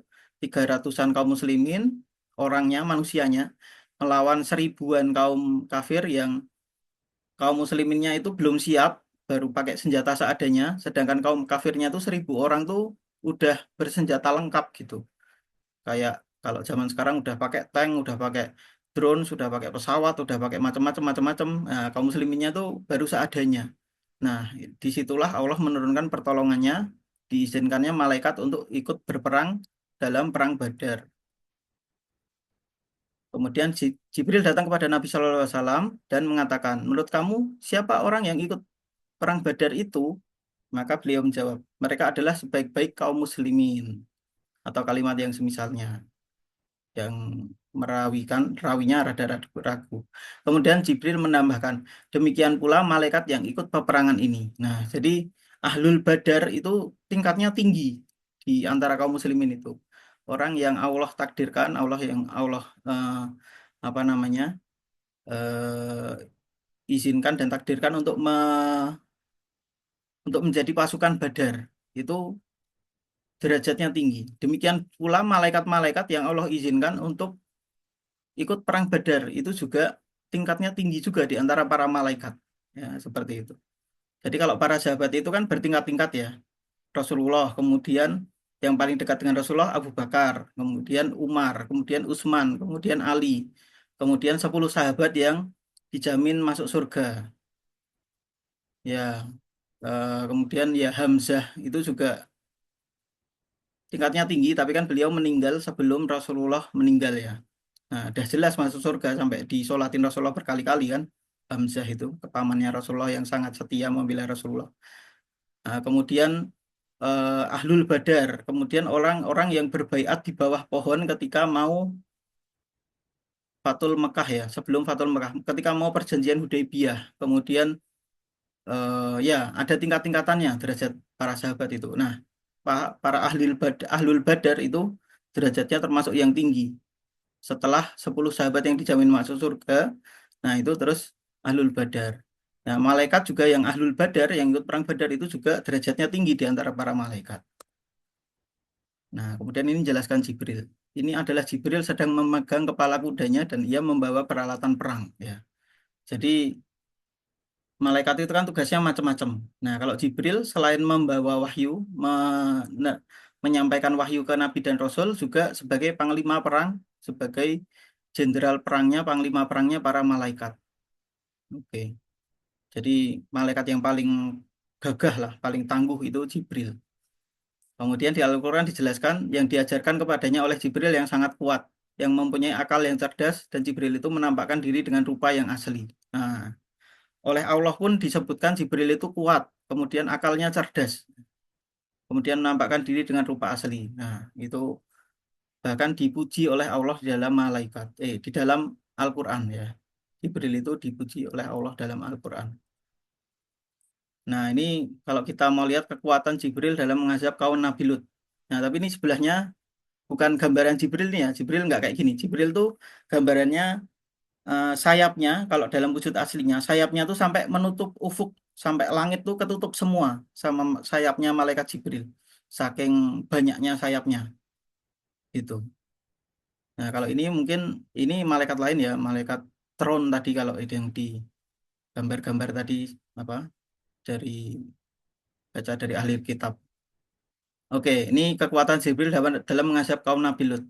Di pagi hari, Jibril congkel bumi kampung kaum Lut dengan sayapnya. Kemudian dia angkat ke langit pertama dengan segala isinya, hingga penduduk langit mendengar jeritan manusia-manusianya, lengkingan suara anjingnya dan kokok ayam yang ada di dalamnya. Jadi tanahnya itu dicongkel sama sayapnya Jibril, kemudian dilempar ke atas, semuanya berteriak sampai penduduk langit itu mendengar teriakan mereka. Setelah itu dibalik bongkahan besar itu, di bagian bawah diputar menjadi sisi atas. Jadi bagian atasnya kemudian dibalik menjadi sisi bawah, kemudian dilemparkan ke bumi sambil dihujani batu dari sijil. Ya, batu dari sijil ini batu yang dibawa oleh burung ababil itu ya, juga dari sijil itu.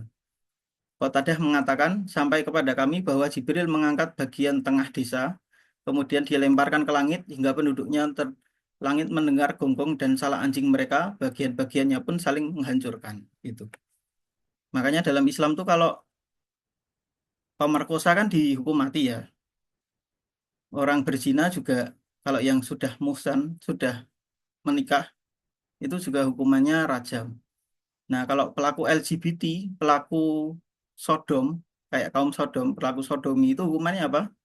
Hukumannya dilempar dari atas bangunan yang tinggi dengan tertelungkup, kemudian sampai bawah dihujani batu.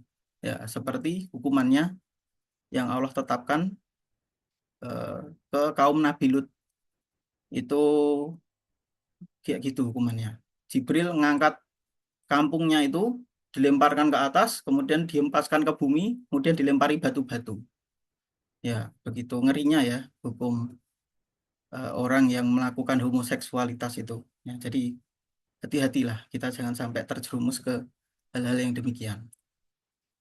Nah, Imam Bukhari meriwayatkan dalam sebuah hadis Ibunda Aisyah radhiyallahu anha menjelaskan bagaimana wahyu datang kepada Nabi. Aisyah berkata, Al-Haris bin Hisam pernah bertanya kepada Rasulullah, "Wahai Rasulullah, bagaimana cara wahyu sampai kepadamu?" Kemudian beliau menjawab, "Terkadang wahyu itu datang kepadaku seperti suara lonceng, dan inilah yang terberat bagiku." Ya kayak lonceng yang berdentang, tong, tong, tong, tong, itu sangat berat. Bahkan ketika Rasulullah berada di atas unta, untanya tuh sampai nggak kuat gitu, sampai nggak jalan, terus menderu di sambil apa ya, sambil duduk kayak gitu. Untanya sampai sangat berat memikul bebannya wahyu yang datang kepada Rasulullah ini. Diriwayatkan seperti itu. Dan inilah yang terberat bagiku. Dan aku memperhatikan apa yang dia katakan. Ya, jadi langsung diwahyukan ke Rasulullah, tapi diiringi suara lonceng yang keras itu. Itu yang terberat. Dan terkadang seorang malaikat mendatangi dengan berwujud asli seorang lelaki. Ya, bisa saja yang bisa lihat cuma Rasulullah, yang lainnya nggak bisa lihat. Terus Rasulullah mendengarkan laki-laki itu menyampaikan wahyu kepadaku, lalu aku pun memperhatikan apa yang dia ucapkan, kemudian Rasulullah hafal, kemudian disampaikan ke para sahabat. Nah, beberapa kali juga Jibril datang kepada Nabi dengan sifat-sifat kemalaikatannya. Keadaan inilah yang terberat bagi Nabi. Nah, kalau Jibril datang nggak dalam wujud manusia, tapi dalam wujud asli, kayak pas awal menerima wahyu, itu sangat berat rasanya. Inilah yang terberat bagi Nabi, dan terkadang ia datang dengan fisik laki-laki. Nah, kalau datang dengan fisik laki-laki manusia itu nggak terlalu berat ya. Kalau yang sangat berat itu yang tadi suara lonceng tadi, seperti suara lonceng berdentang, sama Jibril datang dalam wujud asli kemalaikatannya. Nah, itu paling berat. Oke, nah tapi seberapapun hebatnya para malaikat, hierarki tertingginya tetap Allah ya, yang menciptakan itu semua, Sang Kholik. Ya, poinnya meskipun peradaban malaikat berikut begitu canggih dan kuat, mereka tetaplah makhluk. Nggak bisa disamakan dengan Sang Kholik, Sang Pencipta, Sang Pencipta. The ultimate power. Allah adalah pemilik tunggal kekuasaan, kekuatan malaikat hanyalah setetes dari samudera kekuasaan Allah yang tak terbatas. Ya, tentara Allah nggak cuma malaikat, api, angin, badai, tsunami, air, meteor, dan seterusnya, itu semuanya adalah tentara-tentara Allah Subhanahu wa Ta'ala yang datang untuk menguji baik orang beriman maupun orang kafir, atau orang musyrik, atau orang munafik, semuanya diuji oleh Allah Subhanahu wa Ta'ala di dunia ini. Nah, kemudian peristiwa Isra Mi'raj dengan bukti kekuasaan dan kekuatan tertinggi milik Allah Subhanahu wa Ta'ala. Maha suci Allah yang telah memperjalankan hambanya di suatu malam dari Masjidil Haram ke Masjidil Aqsa yang telah kami berkahi sekelilingnya agar kami perlihatkan kepadanya sebagian dari tanda-tanda kebesaran kami. Sesungguhnya dia adalah maha mendengar lagi maha mengetahui. Ini Quran Surat Al-Isra ayat 1. Nah, dan Surat Al-Isra ini menarik nih. Ya, kalau kita ingin mengalahkan orang-orang Yahudi, itu kita pelajari Surat Al-Isra. Ya, ya Ustadz Adinantera ya. Nah, di situ dijelaskan sifat-sifatnya orang Yahudi dan bagaimana cara mengalahkan orang-orang Yahudi yang memerangi Islam. Ini jam berapa ya? Sudah jam 9 lebih. Dijadikan part 2 atau lanjut sampai selesai? Halo? Mungkin resumenya aja deh, Oh iya. poin-poin pentingnya. Ya, intinya yang di Isra Mi'raj ini nanti, ini PDF-nya saya share ya. Ini Jibril pun tidak bisa masuk ke Sidratul Muntaha. Dan sesungguhnya Muhammad melihat Jibril itu dalam rupanya yang asli dan di waktu yang lain, yaitu di Sidratil Muntaha. Di dekatnya ada surga tempat tinggal. Muhammad melihat Jibril ketika Sidratul Muntaha diliputi oleh sesuatu yang meliputinya. Penglihatannya Muhammad tidak berpaling dari yang dilihatnya itu dan tidak pula melampauinya. Sesungguhnya dialah yang melihat sebagian tanda-tanda kekuasaan Tuhannya yang paling besar. Ya, ketika menafsirkan ayat ini, Syekh Wahbah Az-Zuhaili menjelaskan bahwa Sidratul Muntaha adalah tempat tertinggi di langit yang menjadi batas ujung pengetahuan dan amal aktivitas para makhluk. Tidak seorang makhluk pun mengetahui apa yang ada di belakangnya. Nah, Jibril pun nggak bisa masuk sampai, ya bisanya di sekitaran Sidratul Muntaha, nggak bisa masuk ke dalam, di baliknya Sidratul Muntaha itu apa. Dan para malaikat yang bertawaf, nah kalau manusia kan bertawaf keliling Ka'bah ya. Kalau malaikat tuh bertawaf keliling Sidratul Muntaha ini. Di Sidratul Muntaha mereka bertawaf, mutar-mutar itu. Nah, itu juga nggak bisa ngelewati masuk ke balik Sidratul Muntaha. Artinya Jibril yang begitu kuat pun itu nggak ada bandingannya dengan Sang Kholik, yaitu Allah Subhanahu wa Ta'ala. Yang diizinkan hanya Rasulullah saja. Buruknya juga ditambatkan di dekat Sidratul Muntaha itu, nggak sampai masuk ke dalam Sidratul Muntaha. Tempat ini seperti asidrah yang artinya pohon bark, karena mereka berkumpul di bawah teteduhannya. Di dekat Sidratul Muntaha ada surga Al-Ma'wa, yakni tempat tinggal arwah orang-orang mukmin yang bertakwa. Terang Syekh Wahbah Az-Zuhaili. Dan bahkan Ka'bah pun didirikan oleh Nabi Adam. Ya, pertama kan didirikan Nabi Adam ya.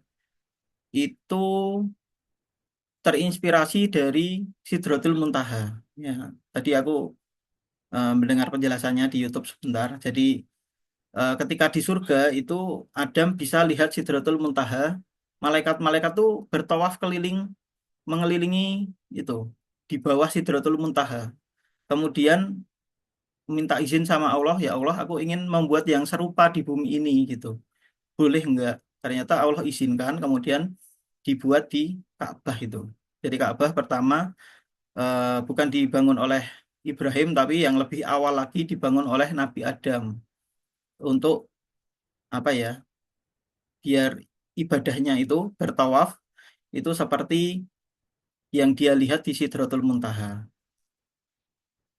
Dan ya ini diyakini dengan iman dulu ya, ini susah itu. Katanya eh, Ka'bah itu berada di bawahnya langsung Sidratul Muntaha. Nah, tapi kan bumi berotasi, Mas. Tapi kan bumi berevolusi mengelilingi matahari, matahari berevolusi mengelilingi galaksi. Ya, itu inilah ya, apa namanya? Teknologi dan pikiran manusia belum nyampe ya. Diimani dulu saja sampai teknologi dan pengetahuan manusia nyampe ke situ. Nah, jadi Ka'bah itu berada di bawahnya langsung Sidratul Muntaha. Yaitu udah beda dimensi, beda alam. Penjelasannya belum bisa jelaskan sekarang ya, diimani dulu. Nah, kemudian di perjalanan Mungkin itu, di request it oh ya, ini yang bisa dibaca penting-penting. sendiri. Intinya adalah Allah itu di atas pemahaman, apa ya, di atas semua para malaikat. Walaupun malaikat itu peradabannya sudah sangat tinggi, Kardashev tipe 3, 4, 5, 6, 7, dan seterusnya. Tapi Allah itu yang omega ya, yang paling tinggi dan apa namanya, menciptakan langit dan bumi dan juga malaikat. Manusia hanya diberikan ilmu sedikit. Nah, ini hikmah dan refleksinya. Yang pertama, luasnya ilmu Allah Subhanahu wa Ta'ala, yaitu manusia hanya diberikan ilmu sedikit. Mereka bertanya kepadamu, Nabi Muhammad, tentang roh. Katakanlah, roh itu urusan Tuhanku, sedangkan kamu tidak diberi pengetahuan kecuali hanya sedikit. Nah, roh aja itu urusannya Allah gitu. Nah, apalagi hal yang lain-lain. Nah, tapi kita mengimani itu, membahas itu agar iman kita semakin kuat, semakin tidak gentar ketika menghadapi musuh yang hebat gitu. Karena Allah dan para malaikatnya itu jauh lebih hebat. Nah, sains atau Fermi Paradox atau skala Kardashev adalah upaya manusia memahami secuil dari rahasia langit yang sudah dijelaskan Al-Quran.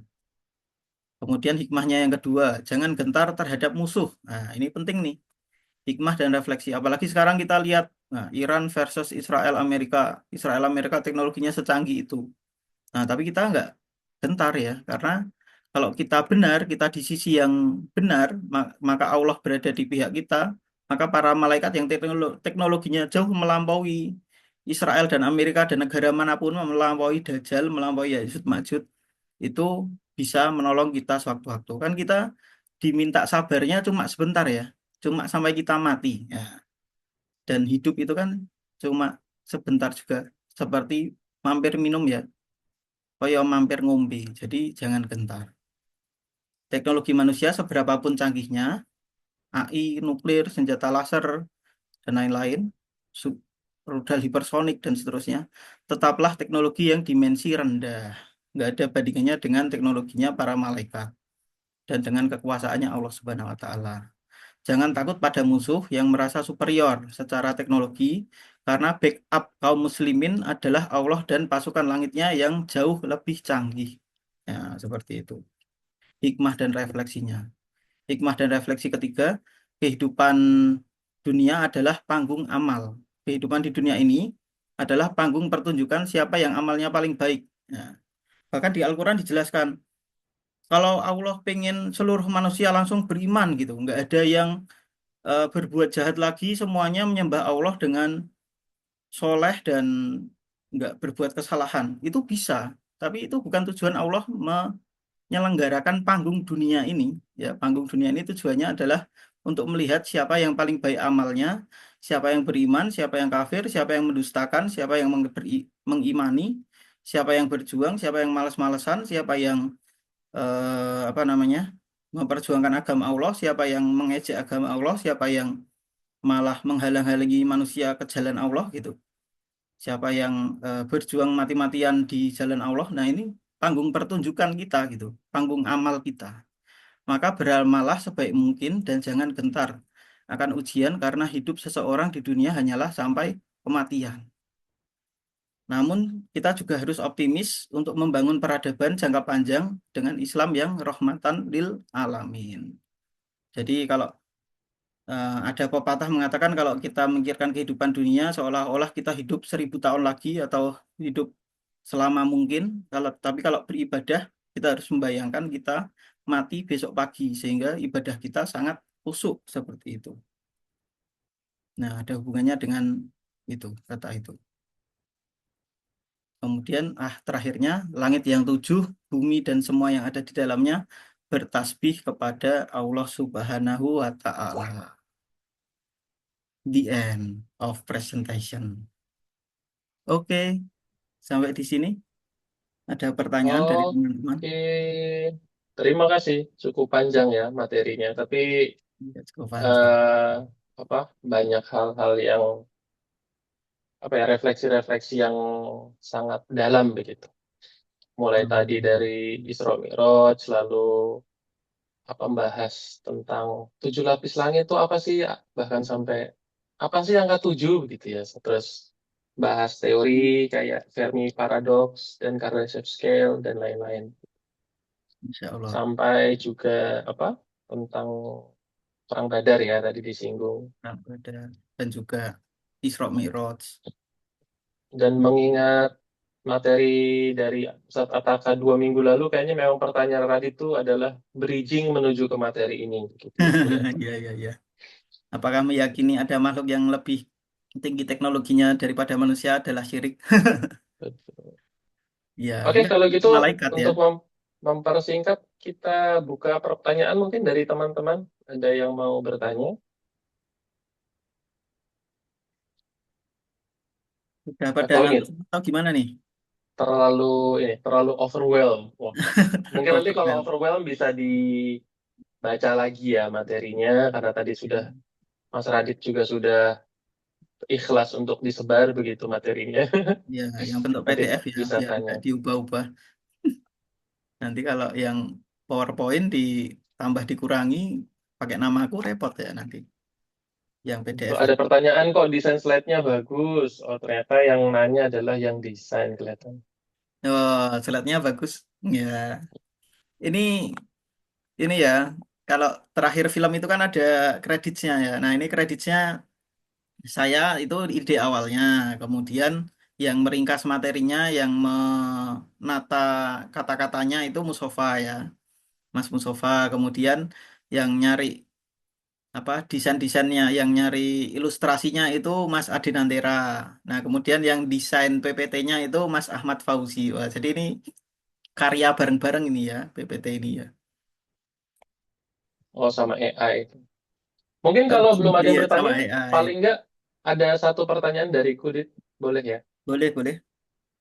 Gini. Aku kan cukup melihat atau apa ya, memperhatikan teknologi gitu ya. Kayak Hmm, kayak tentang smartphone, laptop, dan lain-lain kan juga cukup senang ngikutin ya, walaupun rapati beli lah. Tapi ya yang ngikutin, penting paham sih ya.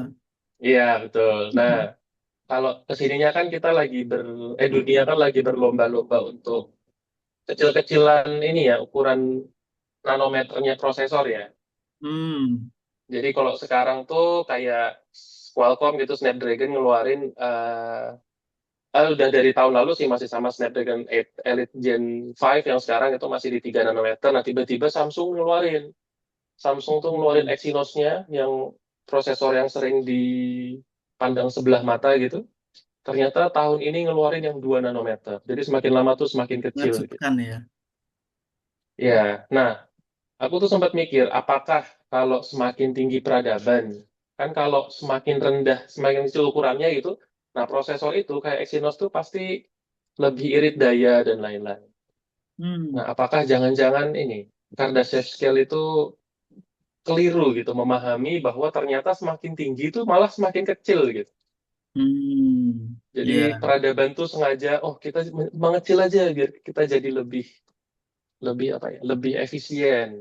iya, Jadi iya, semakin tidak terindra gitu. Kalau menurut pandangan Mas Radit gimana? iya. Nah, itu sebenarnya Kardashev Scale itu ngukur kayak ukuran negara maju dan negara berkembang itu pemakaian energi listriknya banyak siapa gitu. Itu kan secara umum banget ya. Tapi efisiensi pemakaian listriknya itu juga semakin tinggi. Jadi pemakaian energinya semakin tinggi, tapi juga efisiensinya semakin tinggi. Kan kalau misalkan di Amerika yang pemakaian listriknya tinggi ya, tapi kan mereka di sana barang yang laku yang apa? Yang efisien kan. Misalkan TV itu yang nggak memakan daya banyak. Kemudian apa AC atau kulkas itu yang pemakaian dayanya kecil. Nah, jadi energi yang banyak itu bisa dimanfaatkan untuk banyak hal. Kalau kita ngukurnya efisiensi penggunaan energinya ya jadi susah nanti. Energi sekian bisa membuat apa ya melakukan tugas yang sama tapi energinya lebih kecil, nah kan ngukurnya susah. Jadi yang gampangnya adalah pemakaian energinya, tapi juga efisiensi penggunaan energinya juga semakin meningkat sebenarnya ya. Sebenarnya gitu sampai kalau peradabannya lebih tinggi lagi yang bisa direkayasa itu kan bukan hanya gerak elektronnya ya, tapi juga sampai atom, sampai kuantum gitu. Kuantumnya itu bahkan bisa direkayasa oleh mereka, bisa di engineering. Nah gitu. Jadi efisiensinya semakin tinggi, tapi penggunaan energinya juga semakin besar, semakin banyak yang bisa mereka lakukan. Kayak gitu. Gimana? Sudah menjawab belum, Mas Mustafa? Paham.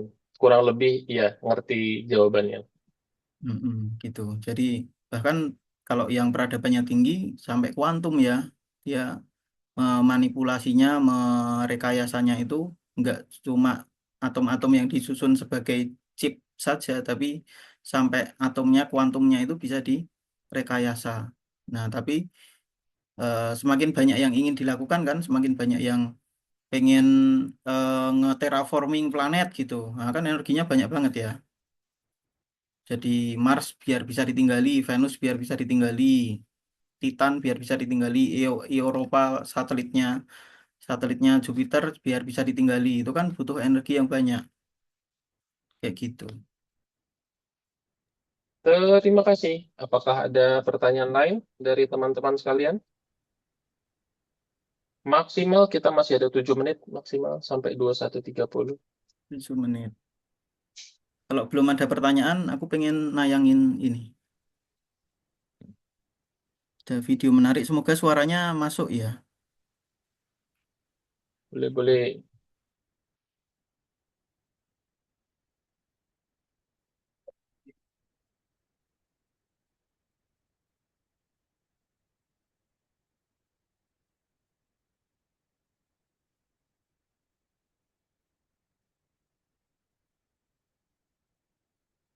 Bentar.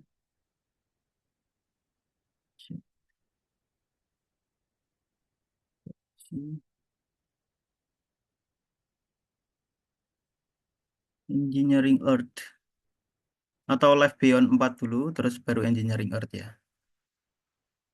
Bukan Life Beyond 4 ya. Salah salah salah. Beda tema. Suaranya masuk nggak tadi? Enggak, Belum Di. ya? Oh enggak ya. Ya. Atau kalau suaranya masuk nggak? Enggak. Enggak ya. Atau ini aja. Aku putar di YouTube. Mungkin YouTube malah bisa masuk ya.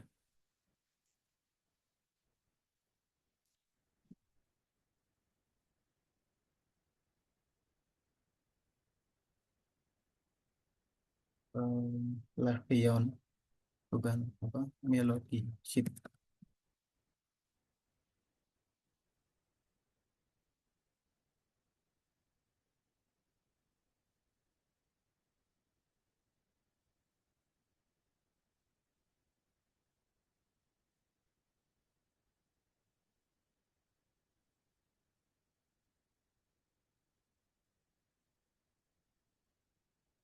Ini channelnya Melody Ship.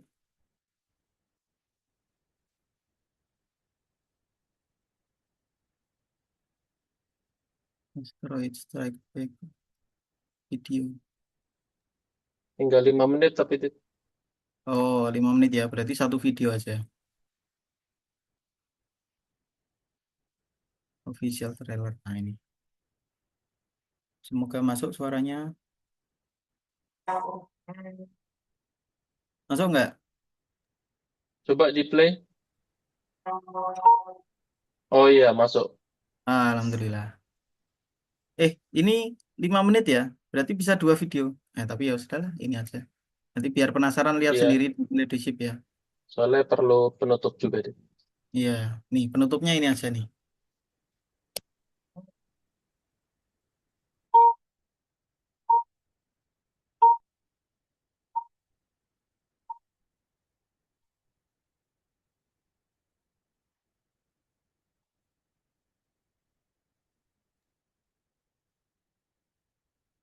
Ini harusnya ada suaranya, Di, sekarang, Di. Kenapa? Harusnya ada suaranya. Oh, nggak ada suaranya ya? Enggak ternyata. Tadi kirain kayak ada Aduh. suara kecil-kecil. Oh, suaranya tik tik tik gitu kayak tentang kayak bom. Oh enggak, kayak ini ya, tentang detak detik-detik gitu. Tik tik tik tik gitu enggak ya? Ya udah, ini aja. Pakai suaraku aja ya. Nah, what will Earth look like in 1 million years? Seperti apa bumi 1 juta tahun kemudian? Akan sejauh apa manusia meremake planet ini? Nah, ini menarik nih. Kalau Pak lihat ini kayak apa ya? Stadion? Apakah apa ini? Aku malah lihatnya ini Masjidil Haram di masa depan ya. Jadi perluasannya sampai luas banget gitu. Sampai orang haji bisa mungkin berjuta-juta orang, sampai mungkin satu satu miliar orang haji langsung bisa ya. Wallahu alam. Nah, apakah kita termasuk berangan-angan panjang kalau bayangkan bumi 1 miliar tahun lagi gitu? Ya mungkin iya. Tapi kan prinsipnya kalau kita apa namanya mengelola dunia atau memikirkan kehidupan dunia itu kan seperti kita hidup selamanya ya atau 1.000 tahun lagi. Kalau kita memikirkan akhirat atau beribadah itu seperti kita mati esok hari. Nah, jadi seorang Muslim tuh harus visinya jauh dan apa ya? Wah, besok mau mengarah kemana nih? Peradabannya diarahkan kemana? Tapi kalau ibadah dia anggap akan mati esok hari. Nah, terus gimana nanti kalau datang apa Imam Mahdi atau Dajjal datang dan seterusnya. Nah, itu kan masih gaib ya.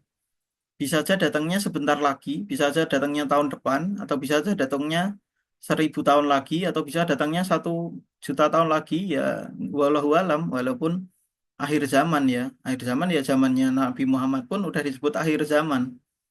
Nah, bisa saja Israel itu kalah sebelum Dajjal turun ya, ya Allah mudah aja kayak gitu, dibikin kayak gitu. Besok ada Israel lagi 1000 tahun lagi misalkan kayak gitu.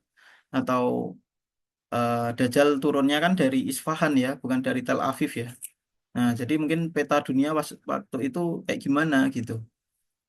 Nah, jadi kita optimis untuk bisa hidup nggak cepat punah manusia dengan menjalankan syariat-syariat Allah, itu harus optimis kayak gitu. Nah, terus kita jadi khalifah di bumi untuk membangun bumi ini seperti apa. Oke, kita next lagi. Udah 1 menit lagi, Dit. Waktunya closing. Oh Jadi iya, stop aja. Banyak. ini sebentar. Oke, tapi batasnya Ya, 9.30 sambil tuh. ditutup nggak apa-apa. Ini nanti ini mati mendadak nih, 9.30 soalnya. Jadi sekalian ditutup ya. Iya, boleh, Oke, boleh. intinya terima kasih atas kehadiran teman-teman semua. Terima kasih juga buat Radit sebagai pengisi. Dan insya Allah kita akan ketemu 2 pekan lagi. Yang akan ngisi adalah ketua angkatan kita, yaitu Mas Reza Bakhtiar. Biar. Materinya apa nanti insya Allah akan segera diinfokan begitu. Sebelum kita tutup, kita baca dulu doa kafaratul majelis ya. Subhanakallahumma wa bihamdika asyhadu an la ilaha illa anta astaghfiruka wa atubu ilaih. Terima kasih atas kehadiran teman-teman semua. Saya akhiri, wabillahi taufik wa hidayah. Wassalamualaikum warahmatullahi wabarakatuh. Waalaikumsalam warahmatullahi wabarakatuh. Future. Bye.